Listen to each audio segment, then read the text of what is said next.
तो आज इतिहास के एक ऐसे योद्धा की बात करेंगे जिनके शौर्य को कई सालों तक दबाया गया, उनकी पहचान को छुपाने का प्रयत्न किया गया। पर वो कहते हैं ना कि अगर किसी योद्धा का पराक्रम असामान्य हो तो उससे ज्यादा देर तक छिपाया नहीं जा सकता। सन 6 जून 1674 जब छत्रपति शिवाजी महाराज का राज्याभिषेक हुआ तब वहाँ अनेक राज्य के राजा तथा अनेक सरदार और विदेश के कई व्यापारी उपस्थित थे। राज्याभिषेक के दौरान किसी के मन में भय, किसी के मन में महाराज के प्रति प्रेम समर्पण, किसी के मन में ईर्ष्या जग रही थी। पर वहाँ एक ब्रिटिश व्यापारी ऐसा भी था जिसके मन में केवल शंकाएं थी, अनेक प्रश्न थे और वो प्रश्न उसे विचलित कर रहे थे। और ये होना स्वाभाविक भी था क्योंकि उस ब्रिटिश व्यापारी ने छत्रपति शिवाजी महाराज के एक ऐसे योद्धा को पहचाना था जिसे ना तो मुगल पहचान पाए और ना ही अंग्रेज, ना ही अफजल खान की सेना उसे ढूंढ पाई और ना ही उसे खुद औरंगजेब पहचान पाया। अरे वो वेश बदलता तो ऐसे जैसे कभी कभी तो उसकी माँ भी उसको पहचानने से इनकार कर देती। भाषाओं का इस्तेमाल ऐसे करता जिसे शत्रु भी अपना भाई समझ बैठे। युद्ध नीतियों में जो निपुण था और छत्रपति शिवाजी महाराज के सबसे करीब।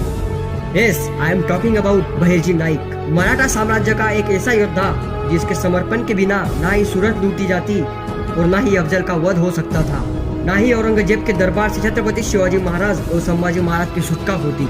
और इतना ही नहीं तो बहिर्जी नाइक के बिना भारत की सबसे पहली सर्जिकल स्ट्राइक शाइस्ते खान पर हमला करना भी नामुमकिन था।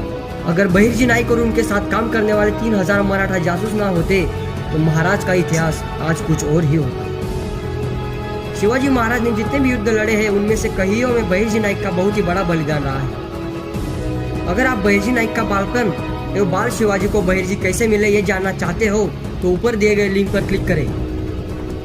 शिवाजी महाराज के राज्याभिषेक के दौरान जब ब्रिटिश व्यापारी जॉर्ज अलेक्जेंडर ने महाराज के सामने खड़े बहिर्जी नाइक को देखा तब वे आश्चर्यचकित हो गए क्योंकि उन्होंने सूरत लूट से पहले बहिर्जी नाइक को एक भिखारी के वेश में सूरत में घूमते हुए देखा था।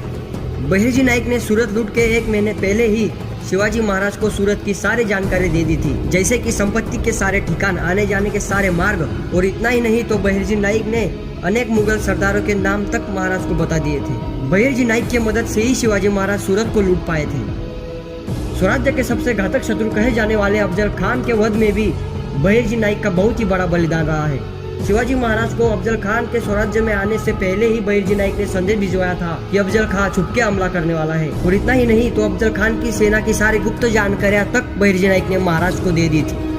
बहिर्जी नाइक ने अपने गुप्तचर खाते के 3000 मराठा सैनिकों को बहुत ही मुश्किल प्रशिक्षण दिया था। वे बोलते समय भी एक ऐसी भाषा का उपयोग करते जो सिर्फ छत्रपति शिवाजी महाराज और बहिर्जी नाइक ही समझ सकते थे।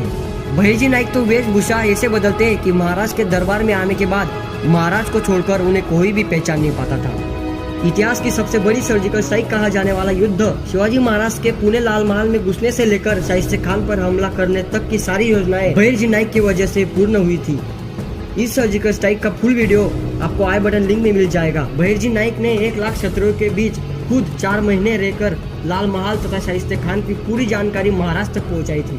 लाल महल में घुसने तथा शाइस्ते खान तक पहुंचने की पूरी योजना बहिर्जी नाइक की वजह से ही सफल हुई थी। नाइक की वजह से ही शिवाजी महाराज शाइस्ते खान पर आक्रमण कर पाए थे। हमारा इतिहास बहिर्जी नाइक के बारे में ज्यादा जानकारी नहीं रख पाया क्योंकि बहिर्जी नाइक एक ऐसे महान योद्धा थे जो अपने असल रूप में कभी आते ही नहीं थे। वे कभी फकीर तो कभी वासुदेव, कभी किसी कोड़ी के रूप में आ जाते थे तो कभी संत बन जाते थे।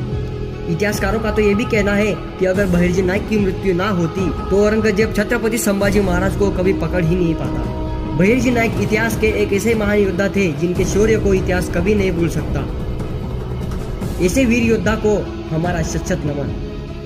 5 मिनट में बहिर्जी नाइक के शौर्य को दिखाना असंभव है, इसीलिए अगर कमेंट बॉक्स में 100 कमेंट्स बहिर्जी नाइक अमर रहे ऐसी आती है तो हम इसका दूसरा पार्ट भी लेकर आएंगे।